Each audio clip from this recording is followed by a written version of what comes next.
లలిత exchange Utsav. పాత నగల అదే బరువుకి కొత్త నగలు తీసుకో. నగల ప్రైస్ లో 20% ఆదా చేసుకోవచ్చు. పోతా పోతా ఇటు వచ్చిన మళ్ళీ ఈ ప్రాంతంలో వర్షాలు వెళ్ళా భయపడినారు అన్నారు. పాదయాత్ర అని చెప్పి పోతా పోతా ఇటు తగిలినాడు అంతే అట. తగిలితే దీని అమ్మ భస్మం రా అనుకున్నారు అందరు.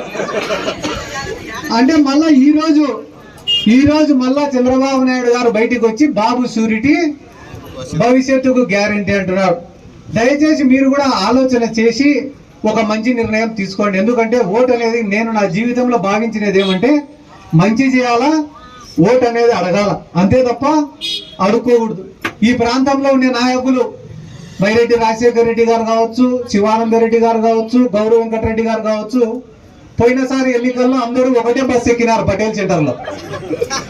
వాళ్ళే కొట్టుకున్నారు, 20 ఏళ్ళు వాళ్ళే కొట్టుకున్నారు, వాళ్ళే తన్నుకున్నారు, వాళ్ళే చంపుకున్నారు, వాళ్ళే ఒకటిపైన ఒకటి కేసులు పెట్టుకున్నారు. ఒకడేమో ఒకడికి నంది కొట్టుకురు నయీం అని పిలిపించినాడు, ఒకడేమో ఇంకొకటికి నల్లమల్ల వీరప్పన్ అని పిలిపించినారు. అందరూ ఒకడికి ఒకటి బిరుదులు ఇచ్చుకొని ఆ పటేల్ సెంటర్ లో అందరూ ఒకటే బస్సు ఎక్కినారు.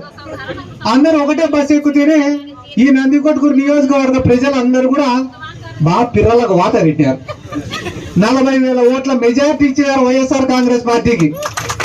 ఈ అల్లూరు గ్రామంలోనే 400 ఓట్ల మెజార్టీ ఇచ్చినారు ఎమ్మెల్యే ఎలక్షన్లకి, 450 ఓట్ల మెజార్టీ.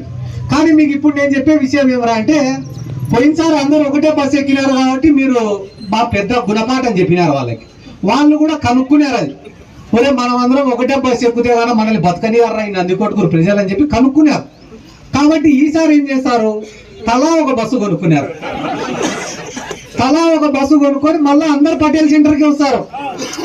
పోయినసారి అందరు కలిసి వచ్చినారు, ఒప్పుకోలేదు కాబట్టి ఈరోజు 7 బస్సులో వాడు వస్తారు. వచ్చినా కూడా తలా ఒక బస్సు కొనుక్కునే వాళ్ళందరి గుర్తు ఒకటే. వాళ్ళది సైకిల్ గుర్తు, మనది ఫ్యాన్ గుర్తు. వాళ్ళ అవినీతి వైపు, మనం నిజాయితీ వైపు. వాళ్ళ దగ్గర పలుకుబడి ఉండొచ్చు, కానీ మన దగ్గర ప్రజలు ఉన్నారు. జగన్మోహన్ రెడ్డి గారు చేసిన మంచి ఉంది. ఇది ప్రతి గ్రామం కూడా తిరిగి నేను చెప్తా. ఎందుకంటే ఎంత మంచి చేసినా కూడా ప్రజలకు చెప్పుకోవాల్సిన బాధ్యత మన పైన ఉంటుంది. తెలుగుదేశం వాళ్ళు తప్పుడు ప్రచారాలు చేయడం తప్ప ఏమీ కూడా చేయలేరు. నిన్ననే ఒక అధికారిని కలిసిన, ఆయన పాపం అన్న 30 సంవత్సరాలు ఆయన జీవితంలో చాలా నిజాయితీగా బతికినాడు. ఎంత నిజాయితీగా బతికినాడంటే 1 రూపాయి లంచం తీసుకోలే.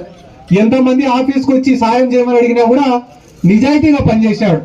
ఆయన చివరి రోజుల్లో ఇంకొక 1 నెల రోజులు ఉంటే రిటైర్మెంట్ అయిపోతాడనగా ఒక ఆడామ పని కావాలని పోయింది.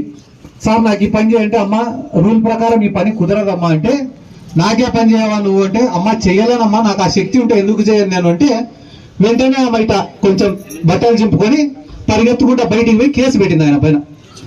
పాపం 40 ఏళ్ళు ఆయన నిజాయితీగా బతికినాడు. ఒక్కరోజు జరిగిన అవమానానికి ఆయన ఆత్మహత్య చేసుకొని చచ్చిపోయినాడు. అంటే ఆయన చేసే తప్పు కూడా లేదు, కేవలం ఒక ఆమె స్వార్థం కోసము చేసిన ఒక తప్పుడు ప్రచారం వల్ల ఒక మనిషి చచ్చిపోయినాడు.